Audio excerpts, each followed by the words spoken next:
It's terrific to have everyone joining us now, and I will get us going while people are still joining, just to welcome you, apologise for the disruption, and thank you for your patience in persisting.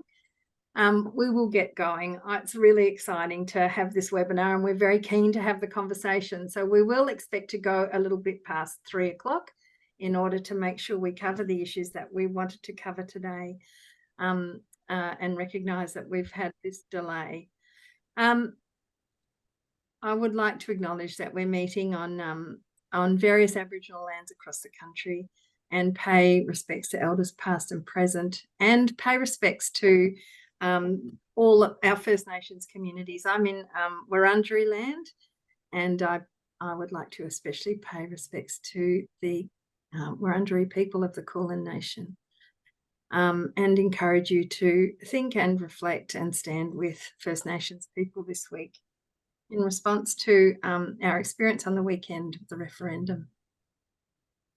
I would also like to acknowledge those with lived and living experience of child sexual abuse. Welcome you and thank you for joining us, and just acknowledge that we are here in the service of making things better all together for those who live with that experience. And in that vein, I'd encourage you to monitor yourself and your experience of this webinar, and encourage you to use support services that are available if you need to, or if you notice that things are causing you some distress. We encourage you to use any of the available support services that we've provided with. And just also, there you go, there they are, and they'll be in the chat as well, I think. And I'd also just like to introduce myself. I'm Leanne. I'm the CEO at the National Centre for Action on Child Sexual Abuse. And just for those who don't know about the National Centre, we're a recommendation of the Royal Commission into institutional abuse. We're interested in raising knowledge and disseminating it, and doing that with the integration and synthesis of lived experience, cultural practice, research, and system knowledges. And we are very excited that you've joined us today. Thank you so much. It's and I'm particularly excited to be bringing you an opportunity to listen to and hear from two really key leaders in this area. We're talking today about online sexual abuse. We are keen to talk about the complexities and the impacts of online child sexual abuse, including the way that grooming happens, how prolific that is, how quickly a child or a young person can become a victim of this kind of abuse. And we're especially keen to introduce and welcome Carol Todd's perspective. She has lived experience of the impact of online child sexual abuse. And we want to talk about the hope and recovery from these really horrific and challenging abuse scenarios, so that we can help young people on their healing journey.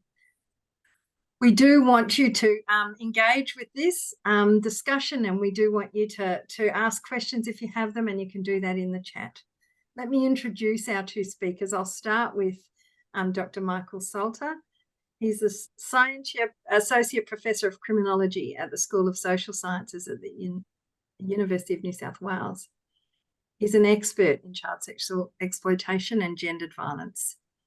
Michael applies critical and feminist theory to the study of complex trauma, with a focus on the intersections with technology. Michael's the president of the International Society for the Study of Trauma and Dissociation. He's the chair of the Grace Tame Foundation, and he's an advisor to the Australian Office of the Safety Commissioner. And Carol is an assistive technology teacher from Port Coquitlam. I hope that I said that right, in British Columbia. It's 8 p.m. at night for Carol. She's also the mother of Amanda Todd, who tragically lost her life to cyberbullying in October of 2012.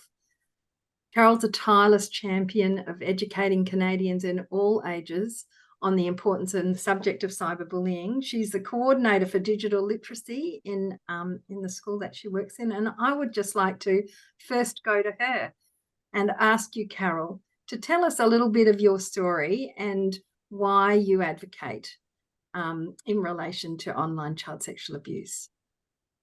Well, first of all, I'm lucky enough to work in a school district and not just one school. So I am a coordinator teacher for an entire school district, and mine is the third largest in British Columbia. But it is a challenge to get the information, the right information out. I have found to educators and parents, and of course, students, right? The other thing is being the mother of Amanda Todd. And I know that, initially when she died by suicide and she had made that video that she shared her story, everyone wrote about it in terms of bullying and cyberbullying. No one really knew at that time that she had been victimized by a online child sexual predator. And so I have spent the last 11 years making sure that media is more aware and they write the articles properly, because the cyberbullying that happened to Amanda happened after her predator put out her sexualized images, and then her peers started after her. So first, I think the first and foremost is that Amanda was a victim of online sexual abuse. And this started in 2009 when she was 12 years old. And it started innocently enough. She was she loves singing, right? So she was making videos of herself, and the videos there weren't even any smartphone devices back then. She was using a regular camera, videoing herself, then uploading it onto YouTube. And her online predator and others found her video on YouTube, and made comments, and she replied to them and basically groomed her, lured her into having conversations, right? This happened 2009 all the way to March of 2012. So almost 2.5 years that this was ongoing. They didn't know who her predator was until after she died.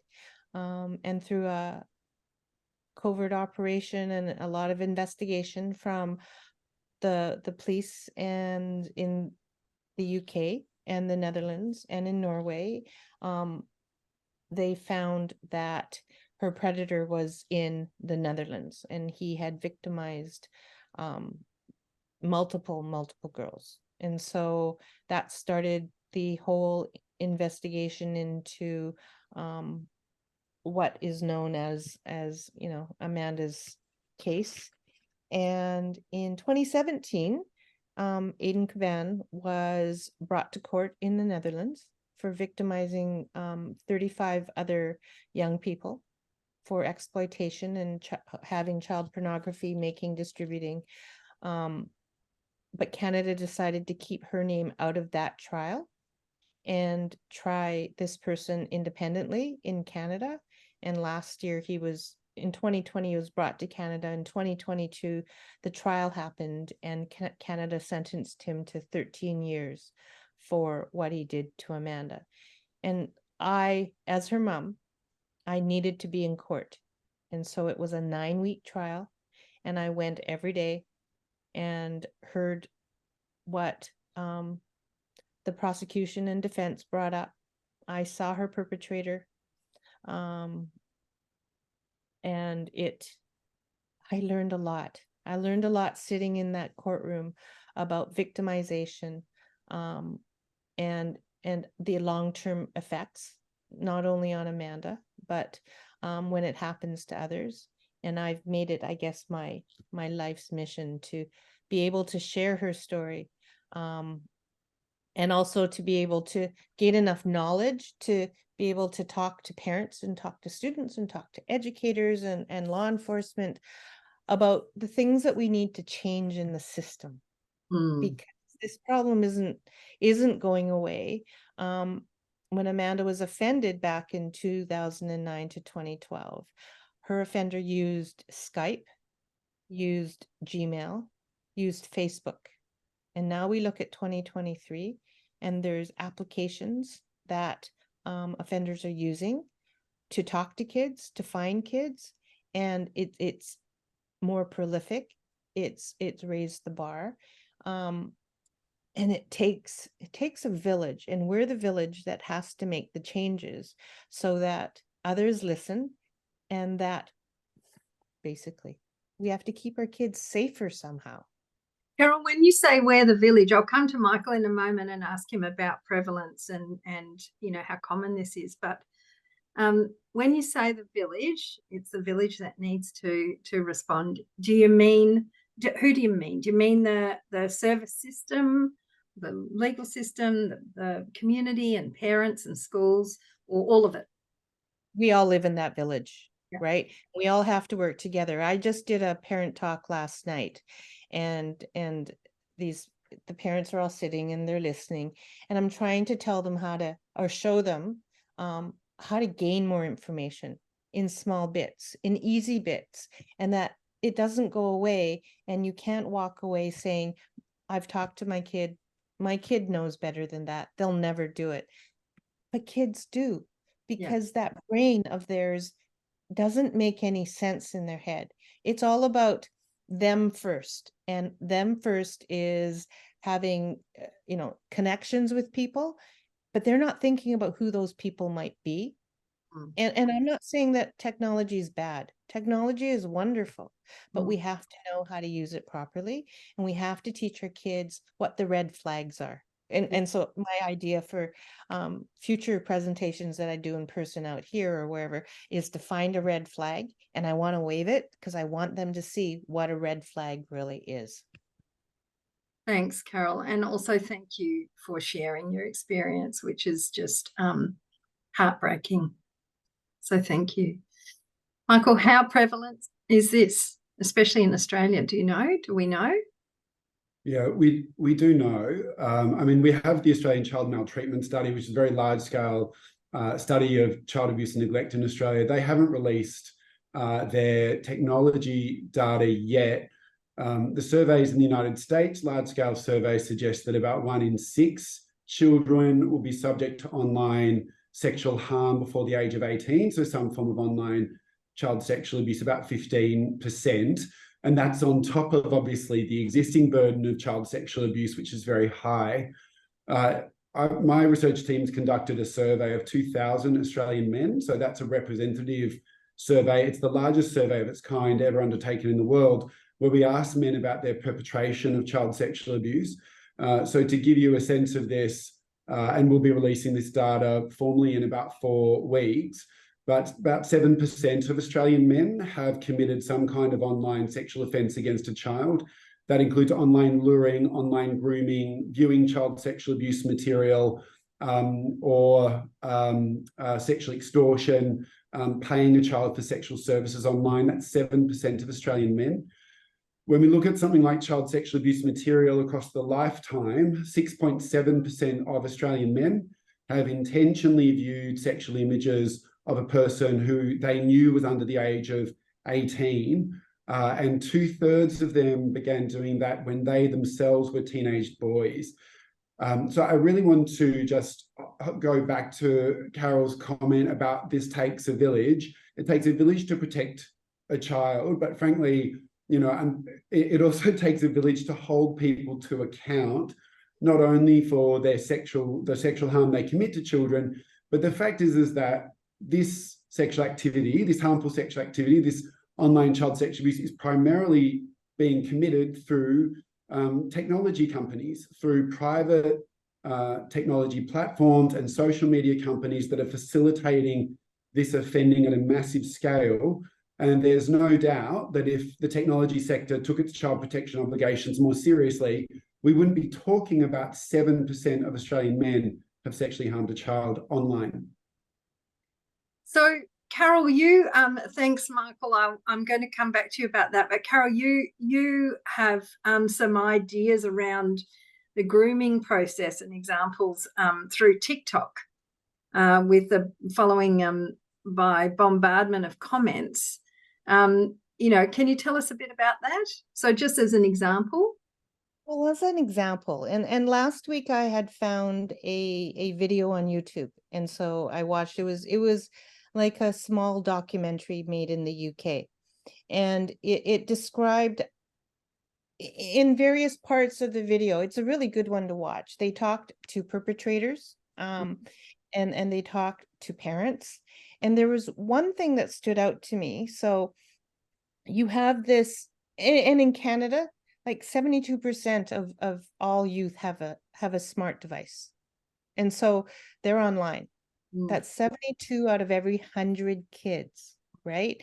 And in the world, we know that globally every day, there's 750,000 predators, people watching other bad offenders, right? They're predators and they're watching our kids.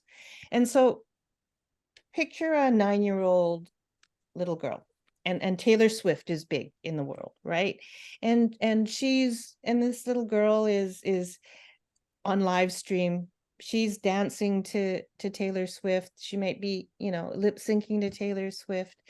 Well, these online predators are scrolling through TikTok, through Instagram, anything that they can see, and they see one.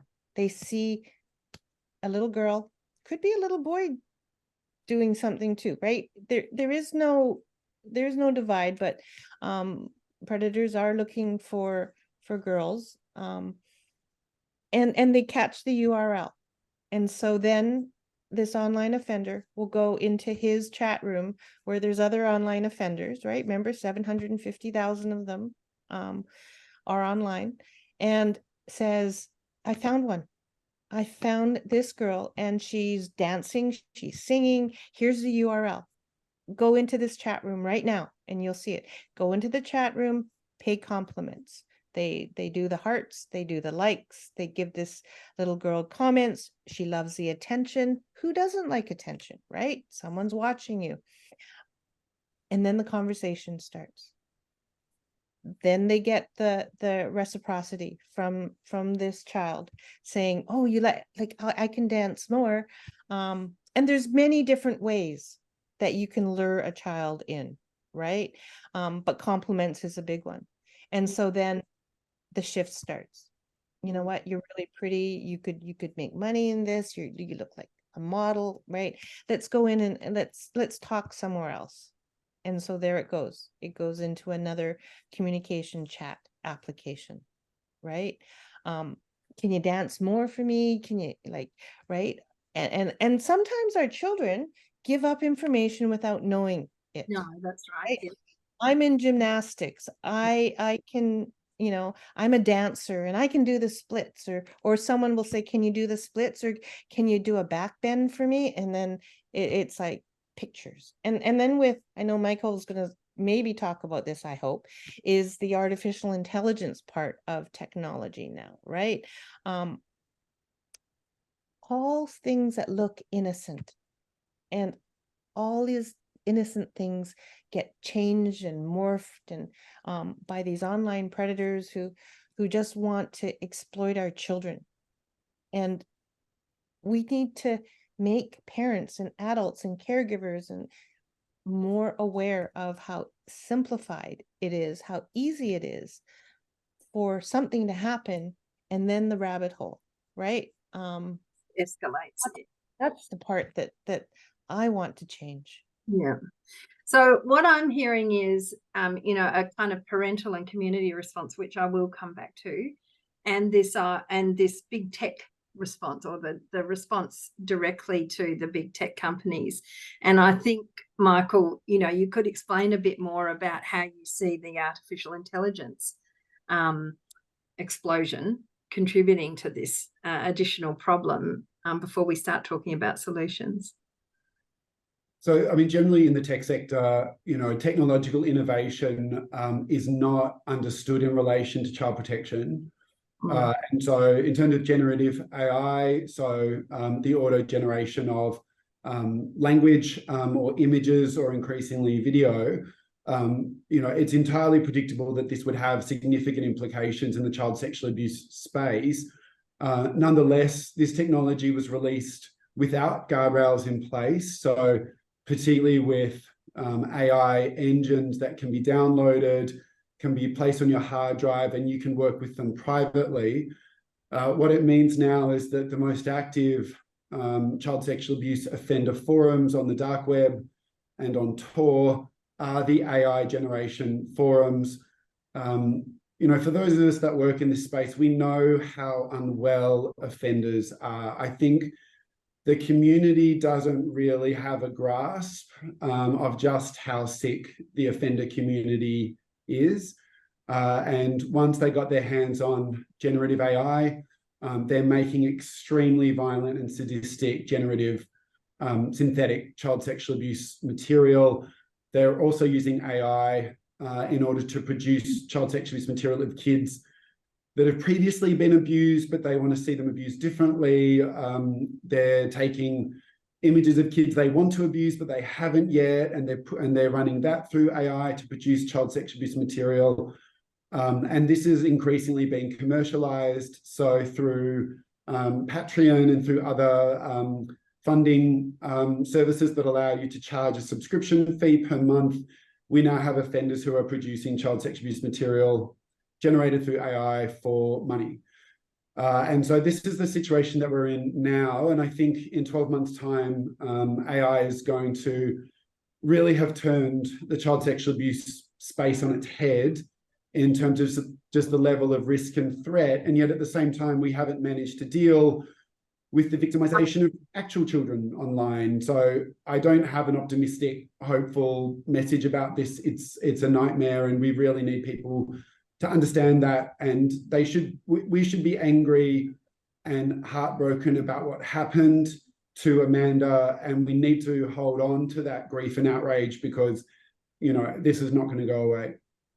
And it's not, and it's scary. And is there a sense that the police are throwing their hands up in the air? Like, what's your take on law enforcement responses?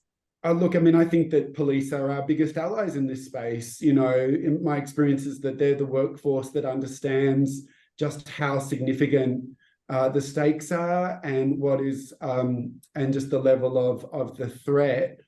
And it's really difficult because, on one hand, we don't want to terrify the community, but on the other hand, I don't think we're telling the public the full story about how bad it is out there, because we don't want to scare them. And that's a fine line for us to walk. But, in Canada, in Australia, we have some of the best law enforcement in the world in terms of online child sexual abuse.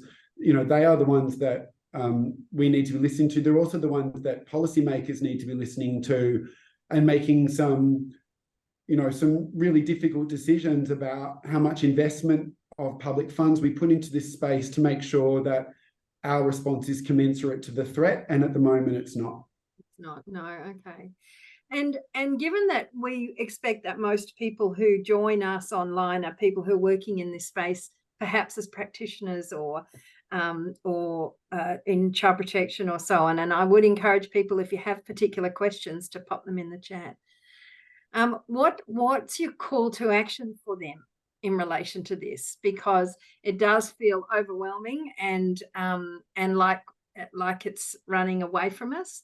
What's your encouragement for people who are working with children and like Carol teaching in terms of responding?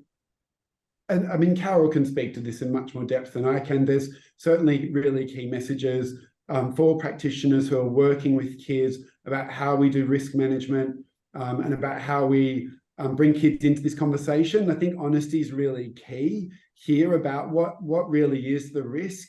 I think protective action is necessary. We really need to think about what age a child has access to smartphones and webcams at this point, because I don't think that even the best intentioned parent and the most watchful parent is going to be able to abrogate the level of risk. And then I think we should be pushing this upwards to policymakers, to government, to insist that they are responding adequately.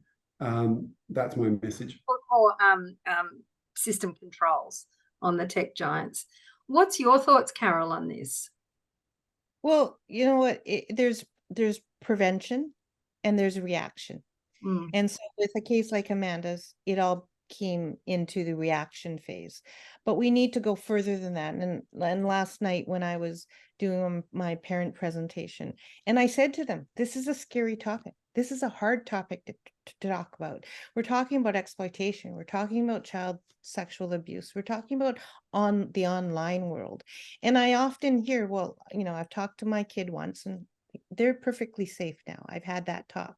And it's a repetitive talk that you need to have, because there's, you know, if you remember when you were a kid, there were things that you did probably that you never told your parents because we thought we were safe. And the kids' brains, children's brains, young people's brains aren't fully developed until they're 25, 26, 27. So when they're in their teenhood, it's all about them. It's all about what makes them happy. Their endorphins, right? And so talking to them once isn't enough, but giving them the ongoing conversation, scenarios, practice scenarios, modeling what the red flags are. What would you do if? We need to have those, and we need to talk to our kids a lot earlier before they get the smartphone devices. And in Canada, we're really lucky because we have the Canadian Centre for Child Protection, and they have a personal safety program that goes kindergarten to high school, right? And it talks about, you know, online behaviors, personal safety, offline behaviors, personal safety, because I truly believe that when you talk about the offline part of keeping safe, it should transition into the online part. It's too late when you want to talk to your kids and they've already had their mobile device for 2 years already. We need to talk about that a lot earlier, and what that looks like. And parents need to be cognizant of what goes on in that online world. It's like sometimes there's blinders, right? That little phone that is only 3 inches by 5 inches, what could it do? My kid doesn't have data, can't get into trouble. Well, I'm sorry, but you don't really need data for trouble to find you, right? And there are so many different avenues that children communicate, play on. I mean, we're even talking about games, video games, app games, anything that there's a communication chat that your child's putting themselves out there in the world, because the internet has no boundaries. It's not like down the street anymore. This is across the world. And so it's like an open supermarket for offenders. Do you think people play down the risks of the internet? You know, do people assume that it's all quite safe? I think so. I think there you've got different silos of people with knowledge and skill. And so a parent asked me last night, well, how do I learn more? This is 2023, right? Google search. There's all these different kinds of there's NCMEC and the Common Sense Media and places where you can find out about apps or games or what kids do, what's appropriate, what's not appropriate, right? And so last night I went through the steps on how they could use Google alerts and search and find out information and read about it, because that's the only way. Like one person like me or one person like Michael or yourself, we can't talk to the whole world. This is a good platform to do it, right? But you only get so many people that come to watch webinars. There has to be ways that we can disseminate the information about safety and precautions. Because once your child is found by an online predator, Amanda was found, right? It may be too late, because it just takes a nanosecond. I talk to my kid. I'm an educator. I talk to her about the dangers and being 13, she didn't listen to me. Like lots of 13-year-olds, 14-year-olds don't listen to what an adult say. And so we just have to keep on that. And I do 100% agree with Michael in that the tech companies need to be held responsible for what's happening out there. We're chasing it now, and that's sad. Yes, absolutely. And are there examples, Michael, of where the tech companies are being called to account around the facilitation or the lack of boundaries? Look, I mean, interestingly, you know, Australia is really, I think, the envy of the world in terms of particularly the powers of the e-safety commissioner. Some of you will have seen that the commissioner fined Twitter/X this week because Twitter refused to respond to questions asked about their child protection safeguards. Google was actually given a warning notice. And so the commissioner has powers to actually force companies to be transparent about their child protection initiatives. And we also have, the commissioner also has statutory powers around safety by design in terms of the industry needs to, different sections of the industry need to develop codes of practice that then the commissioner agrees to if they meet her standards, and then they are regulatory documents that are then appended to the legislation. So, you know, we do have, I think, a really interesting approach here in Australia that we're seeing being rolled out overseas. And I think we're really lucky to have e-safety in Australia, really innovating new models of regulation that I can tell you, you know, is very much the envy of the world. At the same time, Australia, you know, most of these tech companies are not domiciled here. They're not. There's a limit to Australian law and to our ability to enforce compliance to Australian law. We had the online safety bill, which is passing in the United Kingdom, which is great. That's going to make a big difference. But it's been interesting. We have major law reform efforts both in Washington and in the EU. And to watch the fight back of the tech sector in the EU against those child protection measures. And I have to say, over the last month, that's included representatives of the tech sector claiming that survivors of online child sexual abuse who are speaking out in favour of the regulatory reforms, that in fact they're not really survivors. It's a front for commercial interests. It's a front for a secret government surveillance agenda. And it's been interesting to see how willing portions of the tech sector are to fight dirty. And that includes, frankly, smearing the reputations of survivors of online child abuse when what they're saying is not what the tech sector thinks is in their best interest. Well, we've seen that with other industries like tobacco, which, you know, is the same sort of practices. I'm going to bring something in from online. So Mary's asked us some questions, which we will come back to you, Mary, offline about. But Lisa's also put a case study to you, which is around a young client who presents with considerable sexualized behavior, very secretive relationship with her parents. She has a great deal of autonomy at home. There's additional concern about factitious disorder. So it's often not believed when she tells things that are happening to adults, obviously. So she talks about sexual abuse online, but has a tough exterior that makes her make light of it. And Lisa's not sure how to approach her treatment. Now, I know you're not treaters in that sense, but do you have any advice for Lisa? The one thing that I would say, Lisa, and the data is really clear on this, which is that although all kids are at risk of child sexual abuse just by nature of being children, and that's true whether it happens online or offline, when we look at kids who are particularly vulnerable to online child abuse, they're more likely to be kids where in their offline life there's unmet needs, there's a history of neglect, or there's a history of child abuse and trauma of some kind. So I think the scenario that you're raising where there's a broader context to what this young person is reporting online, I think that's more true. That's true more often than not. And rather than thinking about the online abuse as sort of separate or distinct, it's really part of the whole picture. How do we meet this young person's needs, both in terms of their mental health, both in terms of their behavioral health? And I think sometimes with online child abuse, there is a question here about behavioral health, which is this young person can be engaging in behavior that is itself really unhealthy. And how do we help them regulate their behavior both online and offline, but really thinking about those fundamental needs in which the online abuse is part of the package of the presentation, I think is quite useful. Thanks. Do you have any comments, Carol?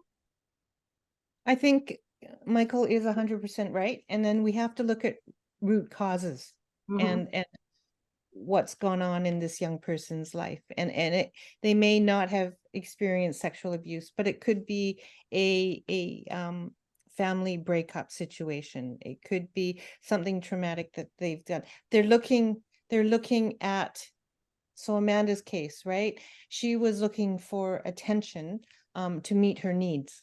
And it was the wrong kind of attention that she was looking for, but it met her offender's needs, right? And I believed also that when you look at offenders, there's something that's gone wrong in their life too, right? People don't act out for no reasons. Babies are born innocently, and things happen in certain stages of their life that make them go in different directions, some good, some bad. And so we have to look at the root causes. And in the school system, when we see a child acting out, or we see that they're at risk, they're vulnerable, right? Like I can hear about a child's story and I get all, I guess my alarm bells go off because I can see them vulnerable out there, right? And they want to they're going to be seeking attention, or their needs are going to be met out there online, and it might not be a good outcome in that, right? And so that's why it's really important that teachers, educators, understand that world, because once they leave school at 3 o'clock, if home life is disruptive, they're left to what? To get attention. They're left to their devices now. 72 out of every 100 kids in Canada have a smartphone device, and that's where they're going to talk to people. And we don't know, as I said, we don't know what's behind the screen. Yes. And I guess there's another side to this, and that's kind of drawing back out from one particular case and thinking more broadly about just holding the hope that there are practitioners and there are parents with are tuned to safety, and there are, as Michael said, really strongly responsive police systems, and we have the Safety Commissioner, and there are some reasons for optimism, as well as noting appropriately, sitting forward and leaning in to the risks that we can also see escalating. I would just like to come back to both of you, and I know we're coming up to the end of the original time that we'd set, but we had agreed that we might go a little bit longer. I'd just like to come back to you about the sort of the active things people can do, starting with the parent community, Carol, because it seems to me we had an online conversation with John Rouse a couple of months ago, who did talk about things like find out about as you said, find out about the technology, find out about the games they're on, get to know what they're doing, or ask them to show them those sorts of ideas. Can you talk to us a bit about, if we're speaking to parents today, what advice you've got? What are the top 3 things you think they should be doing? One of the most important things that I talk to parents about is that communication aspect with your child or with your young person, and having that supportive circle around your kid, right? Because sometimes your child, if they know they've done something that's not right, they're afraid to tell mom and dad. because they're afraid they'll get in trouble, they'll get grounded, they'll get their devices taken away. And so sometimes that support network has to be broader than just mom and dad. And so you can include good friends of families, you can include the young person's teacher, if they go to church, like, make the circle broader, start the circle early, right? And have the trust. Another thing I tell parents is that when you open the lines of communication, always say to your child, right? I love you unconditionally. Come to me with whatever. There's no judgment, no shame, and I will help you work through whatever you come to me for. And if you start that at a young age, like, and I've heard from parents that they have, and their tween child, 11, 12, 13, comes to their parents and tells them everything, or their 15, 16, 17-year-old, everything. And parents are going, there's some things I don't want to hear. You know what? It's okay to hear them because your child's coming to you. And those are the best safety nets that you can have, is that open line of trust and communication. It's a really important message. Thanks, Carol. Michael, I feel like what we need to do is know how to support those with the data and the knowledge about what's happening to take the issues up the line to the policy people. How do you think the group listening today could be doing that? It is a really good question. And, when we look over the last 10 years, we see examples of social problems that have been hidden for a long time, that have been put on government agenda and have not been allowed to get off the agenda. And I'm thinking particularly about social problems like domestic violence. And it really was the sector and the workforce in Australia that forced government to take it seriously and forced government to commit real money to prevent and respond to domestic violence. Now, I'm not suggesting that it's enough. It's a huge problem. But I think it's also been a real masterclass in successful advocacy that has really come from the grassroots workforce. And I think in child sexual abuse, we need a similar sort of mobilization, both online and offline. I can tell you we do not have enough researchers in child sexual abuse in Australia. One of the reasons for that is that governments have not invested any money in the research space.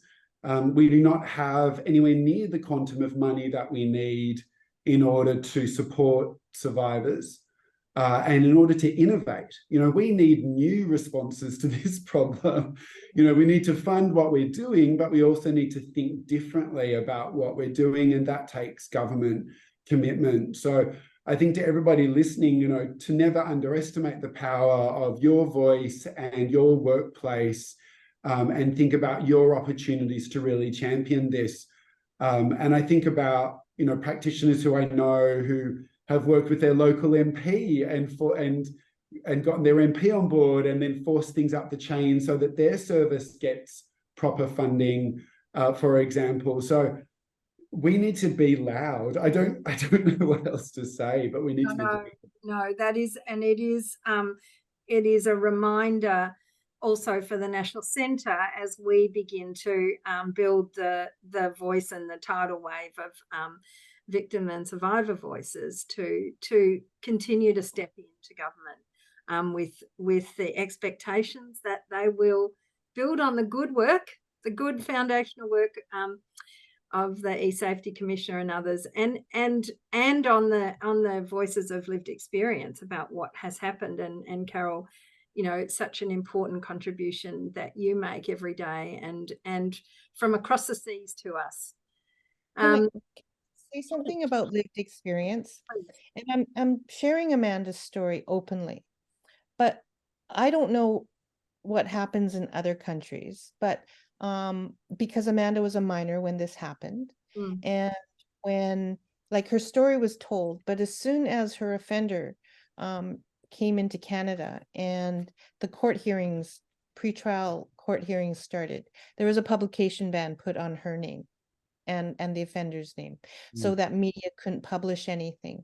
And so basically it silenced her story. Even though we heard about it for the previous 9 years, all of a sudden we weren't allowed to talk about it. And me as her mother wasn't allowed to talk about it because I would identify Amanda's name, which I thought was stupid, the S word, right?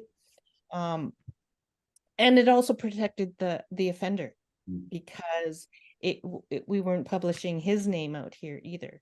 And so I managed to, with the powers that be, the people that I've met over the previous 9 years, I managed to get a lawyer to take the case, and media also attached themselves to this case, and we worked to get the publication ban removed, and we won.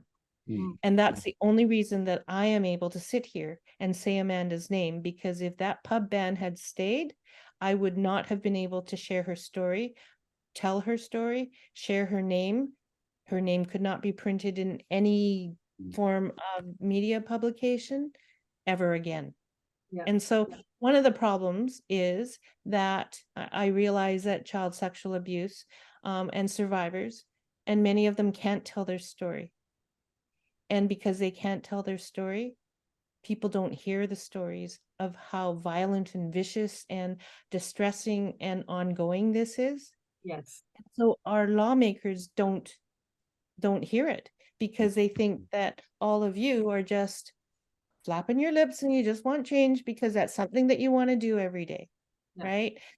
I so wish that survivors could have a bigger voice, because we've seen other things that have changed because of the survivor voice. I don't know how to change that, but it's usually the parents of, like in the United States, the boys who have become victims of sextortion, and their parents are speaking out now, right? And it makes a difference. And so, but our numbers are very few, because the survivors who have survived, they Well, can't, their parents can't speak. And I guess the other part of the silencing is the shame that both online and otherwise, those who experience child sexual abuse live with. And we know that it takes a long time often for people to find a way to share what's going on. Some last thoughts from you, because I think we need to come to the end of our webinar. We could go all day, of course. We could go all day. I mean, just to jump from Carol's point, I think the point out lived experience is really critical. Also for the survivors, one of the things that silences them is the real threat that their images are out there, and that if they speak up, then it will just result in the recirculation of their material. And there's very, very real it's not just a violation of privacy and dignity, which is serious enough. It's a very real violation of their safety, actually, their physical safety, as their images circulate, and if their images are attached to their name. So this keeps survivors quiet. And so one of the tasks, I think, for government, or not even I think, I know for government, has to be targeted removal, whereby the government takes the responsibility of ensuring that images of children being sexually abused, it is the government's role to proactively seek and remove that content. That's not being done at the moment. And to pick up that point about shame, Leanne, all of the kids that this happened to, they feel so alone. They feel like they are the only one. And one of the things that the Canadian Centre for Child Protection has done, which I think is best practice, and I think we need to do it around the world, is taken a recording of a young woman who has survived this, and it's just a private recording. And when there's another young woman or girl going through this, they just play it to her, so she can hear what it's like for someone who's come out the other side. So I think there's ways that we can use the survivor voice really powerfully, but we have to keep survivors safe. And at the moment, they're not safe. No, thank you. I understand that. And that would include those where they're not safe at home. So we've talked about responsive parents. We've talked about parents that are seeking safety, but maybe not sure how to do it. But there are also those family situations where actually home is not safe at all. And that makes a double challenge. Look, I'm going to have to call this to an end, even though I have 25,000 more questions. What an absolute privilege to have a conversation with you both. Thank you for the work that you do and the voice that you have, Carol, especially. Thank you for the memories of Amanda, and thank you to Michael for galvanizing our what is it? A call to action to get on with it. We can't stop here, and it's fantastic to have had that reminder of how challenging things are. I'd just like to recognise that this weekend is an anniversary of the apology to those who'd experienced child sexual abuse in institutional settings, and that the National Centre is having an event next Thursday afternoon that people can watch live. It might be a bit late for you, Carol, but it's from 4 o'clock in daylight saving time in Australia next week, and people can find out about that at our website. And we're launching our annual report and talking with victims and survivors about their stories. So we're looking forward to doing that. And our final, if you can just pop it up on the screen, thank you. Our next in conversation webinar is about harmful sexual behaviours, understanding the language, where it occurs and what it looks like. And we have 4 experts coming to have that conversation. Harmful sexual behaviours in children and young people, and what adults need to do to better meet the needs of those children, both sets of children. So thank you. We look forward to, of course, we want you to also give us some feedback. There's our QR code for a survey. We want to know that that when we finally get the technology working, it's been a useful conversation, and we are keen to hear your feedback also about what else you'd like to learn. And I'd also like to very, very much finish by thanking Carol and Michael for your time. Thank you so much.